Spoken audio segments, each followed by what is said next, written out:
بسم اللہ الرحمن الرحیم رب اشرح لی صدری ویسر لی امری واحلل عقدۃ من لسانی یفقہوا قولی۔ صحبت اور غسل جنابت۔ صحابہ کرام رضی اللہ عنہم کے درمیان غسل جنابت کا ایک مسئلہ زیر بحث آیا۔ ایک گروہ کہتا تھا کہ غسل صرف دخول پہ فرض ہو جاتا ہے، انزال شرط نہیں، یعنی واٹر ڈسچارج جو ہے وہ ضروری نہیں۔ دوسرا گروہ بیان کرتا تھا کہ وجوب غسل کے لیے دخول کے ساتھ انزال بھی شرط ہے۔ یہ طویل مباحثہ کسی فیصلہ کن صورت پر منتج نہ ہوا۔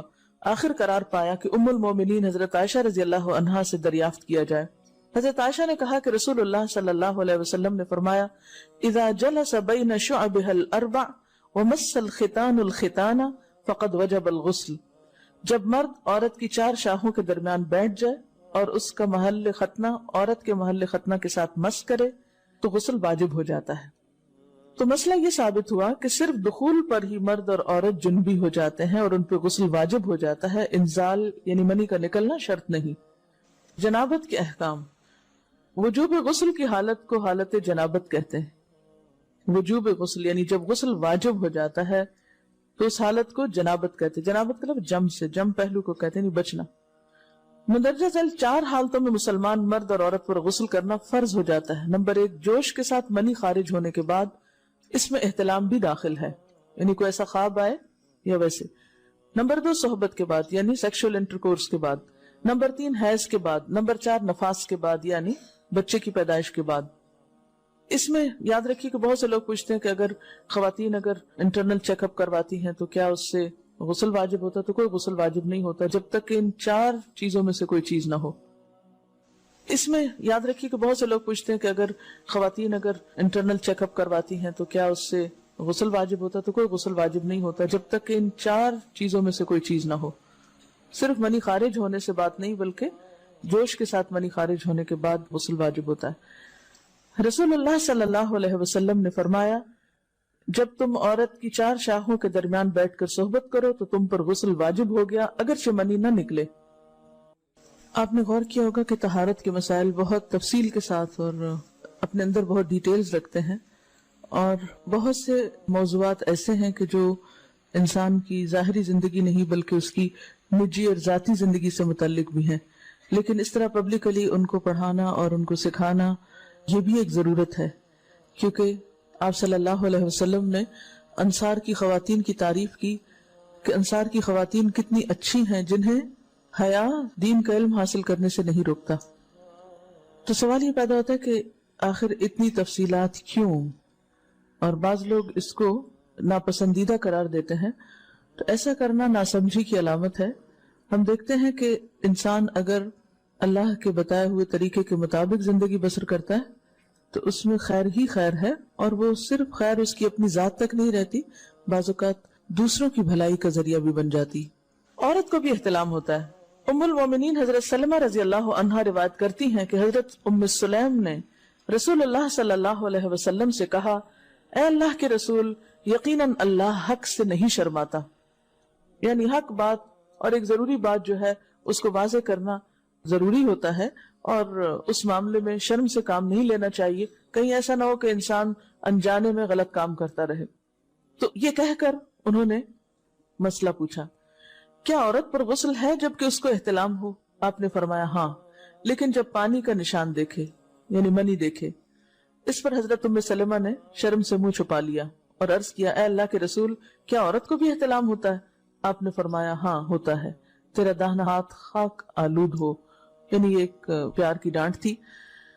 اور اس میں ہو سکتا ہے کہ مزاج کا فرق ہو، بعض خواتین کے ساتھ ایسا نہ ہو اور بعض کے ساتھ ایسا ہو، لیکن اس میں جو اصل چیز ہے وہ ایکسیسو واٹر ڈسچارج ہے۔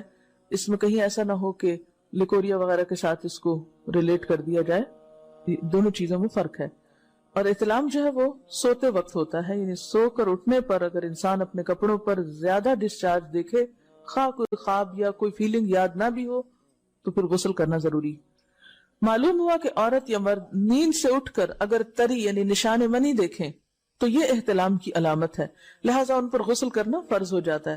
اور اگر احتلام کی کیفیت انہیں یاد ہو لیکن نشان نہ پائیں، یعنی خواب یاد ہے لیکن کوئی سامنے علامت نہیں، تو غسل فرض نہیں ہوگا۔ ایسی صورت میں شک کی ضرورت نہیں ہے کہ نہیں وہ میں نے خواب دیکھا اور مجھے خواب بالکل صحیح یاد ہے تو مجھے نہانا چاہیے. نہیں، محض خواب پر نہیں نہایا جائے گا جب تک کہ فزیکلی کوئی ایسی چیز سامنے دیکھی نہ جائے. حضرت ام سلمہ روایت کرتی ہیں کہ میں نے کہا، اے اللہ کے رسول صلی اللہ علیہ وسلم، میں اپنے سر کے بال خوب مضبوط گوندتی ہوں، کیا میں انہیں غسل جنابت کے وقت کھولا کروں؟ آپ نے فرمایا، ان کا کھولنا ضروری نہیں، تیرے لیے یہی کافی ہے کہ 3 لپ پانی اپنے سر پر ڈالے، پھر اپنے سارے بدن پر پانی بہائے، پس تو پاک ہو جائے گی.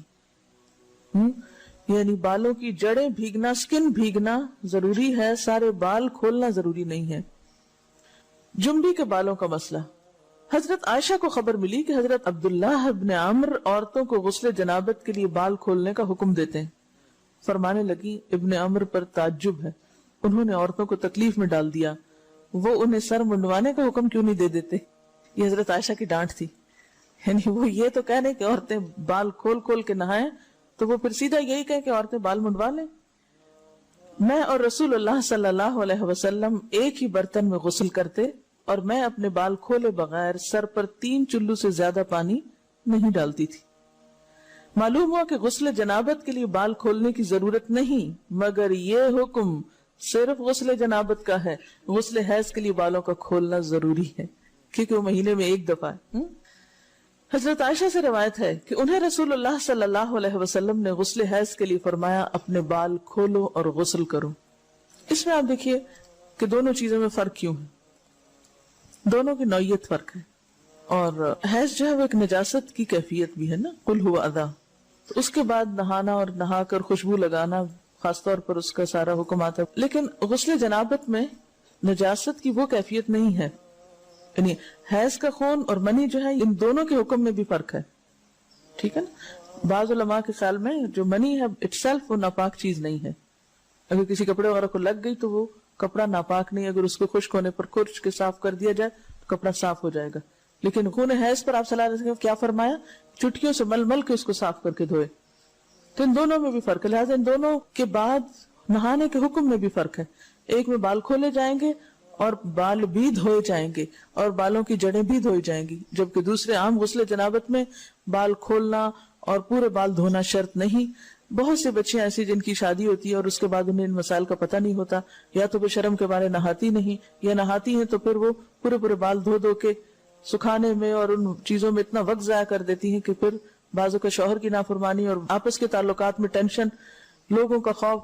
تو اگر دین کا صحیح مسئلہ پتا ہو تو انسان ان تمام مشقتوں سے بچ جاتا ہے اور ایک نارمل روٹین کی لائف گزار سکتا ہے. تو اس میں کیا صرف 3 کپ پانی، 3 لپ پانی، یعنی 3 دفعہ کیوں کہ اگر ایک دفعہ ڈالنے سے پوری طرح نہیں بھیگا تو آپ یہ بھی کر سکتے ٹیپ کے آگے سر کر کے تو ساری اسکن جو ہے سر کی اس کو آپ گیلا کر لیں. پیچھے سے بال جو ہیں اگر لمبے ہیں تو ان کو ایک طرف کر دیں تاکہ پورے بال نہ دھونے پڑے، نہ سکھانے پڑے اور نہ خشک کرنے پڑے، اور باقی جسم پہ پانی بہا لیں. دوسری صورت یہ ہے کہ مگ میں پانی لے کے تو اس کو آپ تھوڑا تھوڑا کر کے پورے کو ایک دفعہ کریں، پھر اس کے بعد دوبارہ کریں اور تیسری دفعہ رول کر کے بالوں کو پیچھے سے شاور کیپ ڈال لیں اور باقی جسم پھر دھو لیں. شاور کیپ سے کیا ہوتا ہے عام طور پر کہ پیچھے کے جو سارے لمبے بال ہیں پھر وہ نیچے گر کے گیلے نہیں ہوتے، وہ آپ کے سر پہ ٹک جاتے ہیں. تو سر کی سکن دھوئیں اور بالوں کو جوڑے کی شکل میں باندھ کے اوپر شاور کیپ پہن کے پھر باقی جسم کو اچھی طرح دھو لیں. تو اس میں آپ دیکھیں کہ جب بالکل سر کے سکن کا حصہ ہی تر ہوگا، اور یہ 3 دفعہ کرنا ہوگا، ایک دفعہ سے نہیں کام چلے کہ 3 دفعہ کرنا، تاکہ کوئی بھی بال برابر جگہ سکن کی خشک نہ رہ جائے. تو اس سے کیا ہوگا کہ جتنا کم بال گیلے ہوں گے اتنے کم دیر میں ان کو خشک بھی کیا جا سکتا ہے اور کسی بھی مشقت کے بغیر انسان نماز پڑھ سکتا ہے.